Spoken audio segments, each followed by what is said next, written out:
Hello everybody, Small Corner Games here with a new deck guide. It's been a while, I know. There were a lot of things happening in my life. I moved to another place and I'm going to start a new job on Tuesday, so I really didn't have the time to provide as much content as I wanted to. But I'm finally back and I was asked to to try a mill deck. Again, I've decided to make it a 3-color version. I've tried other versions, but they didn't really work out. But I'll come to that later. And yeah. Oh, and one more thing. As you probably know by now, I decided to upload the deck guide in English and probably in English only, because there's really a bigger audience for a Magic 2015 out there that speaks English, and this way I really think I can reach more people. And anyway, or at least I think that it is way easier for German people to understand English than it is for English people to understand German.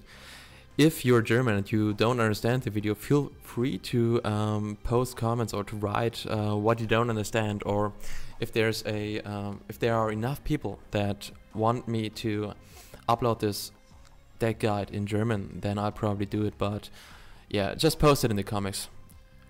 In the comments. So, let's get to it. Here we are. First of all, I want to say that this is really a deck that is hardly playable if you don't have the premium cards unlocked. It heavily relies on Cloud Shift and, yeah, well, not so heavily on Wall of Omens, but Wall of Omens is really a great addition to this deck. But Cloud Shift is immensely important. Definitely very important, and those two are the only white cards in there, so I only splashed white in there for yeah, a couple of synergies I wanted to create. I'll come to Cloud Shift later when I have discussed the creatures. Okay, how to start? When I designed the other mill decks, or when I tried to construct them, I always had the problem that I ran out of cards pretty quickly, and that was the one problem that I had with the normal mill deck. I tried to imitate a 2013 Magic, I think it was, version of the mill deck, a very aggressive mill deck, which didn't work out because I ran out of cards pretty quickly. And I also tried out a Doorkeeper deck, which was immensely slow, and this way I decided to make it whoops. 3-color. Basically because I tried to solve these problems, and that's why Wall of Omens is in here. For example, I just love this card, 2 mana, 0/4 defender, and drawing a card. It walls me off. It helps me to stall the game, to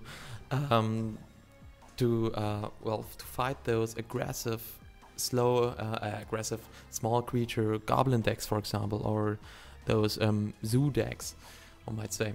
It's really great at the beginning. It's only 2 mana for an 0/4 and basically draw a card.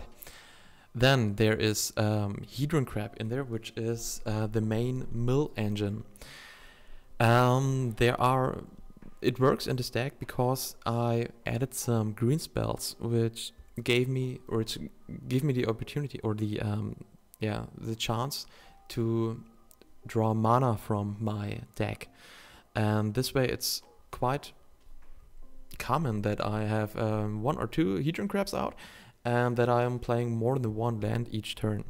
And this way slowly milling my opponent while stalling the game with Wall of Omens and Guard Gomazoa, for example. Those are the only 2 walls in there, and there is no Doorkeeper in here because, as I said, it is just so creeping slow. If any one of you ever tried it out, you will agree it's really a slow card. What else I really found out was that the deck doesn't work on the mill engine alone. You need something else. You need to apply additional pressure to distract your opponent in a way away from the Hedron Crab this is why I added the Cloudfin Raptor. It works perfectly with Wall of Omens and with Guard Gamosa. And yeah, it's just something initially I thought, yeah, I need something to counter flyers, and this way I added Guard Gamosa and Cloudfin Raptor. Still a great card and extremely cheap as well. You also see that the mana curve below those cards is, yeah, it's very focused on cheap cards. Okay, Vapor Snack, another premium card. It's in order to stall the deck, in order to protect your own Hedron Crab and your other creatures, you need to, yeah, add a little control to the deck, and that's why Vapor Snack is in there. So I can, if I have to, I can get one of my creatures back to my hand. Let's say a Wall of Omens or a Archaeomancer, for example, play it out again and benefit from the comes into play ability. Or I can yeah, return one of my opponent's creature to his hand. Let's say I play an enchantment deck and he has to play it out again. He loses all these enchantments. I'm stealing a turn, and that's why it is in there. Quickling is basically the same reason, and yeah, I've added it in my control deck and somewhere else. It's just another card that is in there for protection, for the protection it provides for Hedron Crab and Archaeomancer, for example. I'm sorry. Guard Gamosa in there for the reason that it walls me off. It helps fight fatties. There are a lot of green decks out there because, well, online Magic is a rather slow game most of the time. There are very few extremely fast Goblin decks or White Weenie decks in there, and this way you need to make sure that you're at least able to wall some creatures off. It doesn't count the trample, so trample, yeah, trample damage is still coming through, or the one minus 3, sure, but other creatures that don't have trample are walled off by this creature. Archaeomancer is the control aspect in this deck, or it adds to this aspect, and it helps me keep the deck at 60 cards because I'm able to yeah, take some of those spells out because I have 3 Archaeomancers in there, and when I play them out I can just return them from my graveyard. This way it's a great card in this deck. And it also works perfectly with Time Warp. I don't think that it's necessary to explain this combination. The deck does not want to go to infinite turns, but you will sooner or later reach a position where you're able to play 2 or 3 Time Warps yeah, in a row, because you have those, get back to hand, you play your Time Warp, play the Archaeomancer, get it back to hand, next time play Vapor Snack on your Archaeomancer, get back Time Warp, again and again and again. You'll have plenty of mana, especially in the late game, and if you make it to the late game, chances are pretty good that you'll actually win with this deck. Mercurial Pretender, I didn't really think of this card before or in any of my other decks, but it is just great. It is in a way it is the same as Archaeomancer, just with creatures. I'm able to keep my deck down at 60 because I can take out some creatures and add some of these. And the great thing is these return this creature to its owner's hand ability. If you have, let's say, a situation where you have 11 or 12 mana even, which is quite possible in this deck, you play it out. Let's say you play it out and it becomes an Archaeomancer. If you have one in play, you can return the Time Warp. If you don't have one of those return to hand abilities, it can also become a Hedron Crab. I've often used it as a copy of a Hedron Crab. Whatever you need in the situation, it's very adaptional. I've also used it as a Wall of Omens, returned it next turn and played it out again as a Wall of Omens. So I keep drawing and drawing and drawing cards. And yeah, but to achieve all this, I need to, I really rely on, yeah, mana ramping. And that's why Satyr Wayfinder is in there, Cultivate is in there, and Traveler's Amulet is in there. A great card, or at least in this deck it works really well because I don't have any dual lands in there, because most spells I have don't use more than 2 of the yeah, mana, of these certain mana. For example, only here, only Time Warp and Archaeomancer uses 2 blue mana. The rest is all 1 mana and the rest is colorless.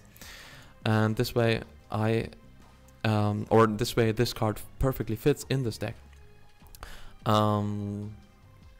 Yes, exactly. And you will need this ramp in order to get to play out your combos, to play out your synergies. But if you have the mana, it's really fun to play. I can tell you. If you don't, well, at least I'd recommend to at least try it offline a little bit. It's not as strong as the self-mill deck or as the control deck, but it's really fun to play.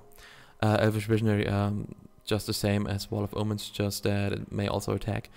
And yeah, just something to make the deck a little quicker. Okay, and the one last card I didn't mention yet is Cloud Shift, a premium card.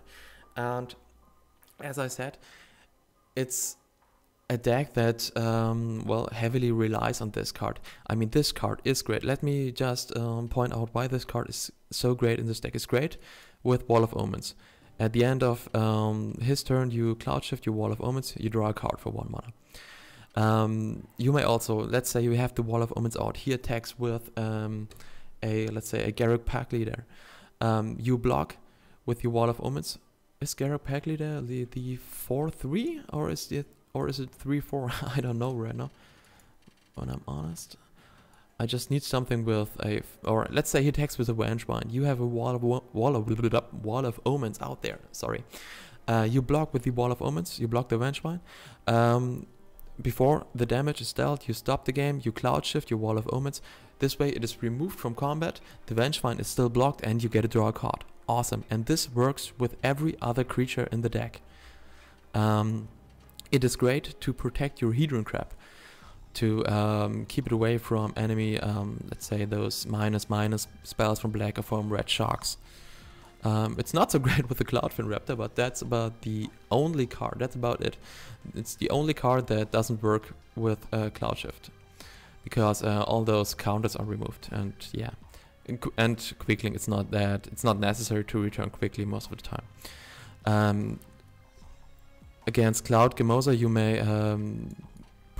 may save it from enemy fire or from yeah, those // cards. And yeah, red decks, keep in mind, red decks still destroy this card as long as they're yeah, dealing direct spell damage. Combat damage is reduced to zero, to 0, but spell damage is, yeah, not reduced. So he only has to deal like 3 damage and this card goes away. You may, instead of yeah, putting Archaeomancer back to your hand and play it out again, you may Cloud Shift Archaeomancer and draw a card from your graveyard.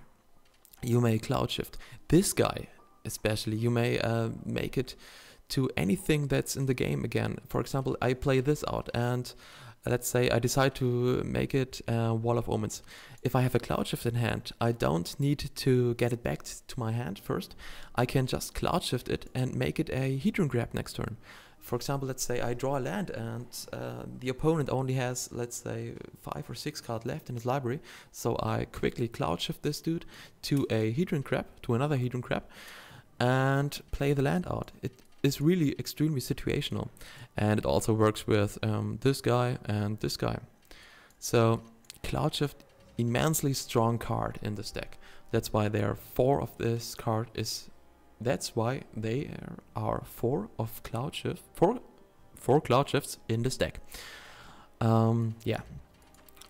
As I said, give it a try. It's awesome. It's really fun to play. It's not as strong as I said, but I've already recorded some gameplay, and yeah, as you will see, those games are rather long. So they're I got like 3 games that are around 20 minutes. Because it stalls, it tries to stall, and it's the first time I'll upload some games where I don't win at the end. So I have 4 games are coming, 2 where I win and 2 where I lose, but they're still fun to watch. So enjoy them. Quick look at the lands. I only use yeah, standard lands, and I use 18 in total, and only 5 planes, because I really, yeah, as I said, I only got those 2 white cards in there, and I got like a couple of search engines, so I get to find my planes, and the other ones as, yeah, proportional to the spells. Okay, so far for this guide, I'm not giving any substitutes for Cloudshift or Wall of Omens or Vapor Snack at this time, because I think this is really a fun deck. It's not for competitive gaming because it's just not strong enough, and there is really no way around Cloudshift. Yeah, you will see in the gameplay I'll upload that how much this card, or how big the influence of this card is on this deck. And yeah, that's about it. Thanks for watching. Really excuse me again for, or I really want to say sorry that it took so long, but as I said, there were a couple of things going on. I hope you enjoyed the video, and yes, hopefully I see you next time. Till then, cheers!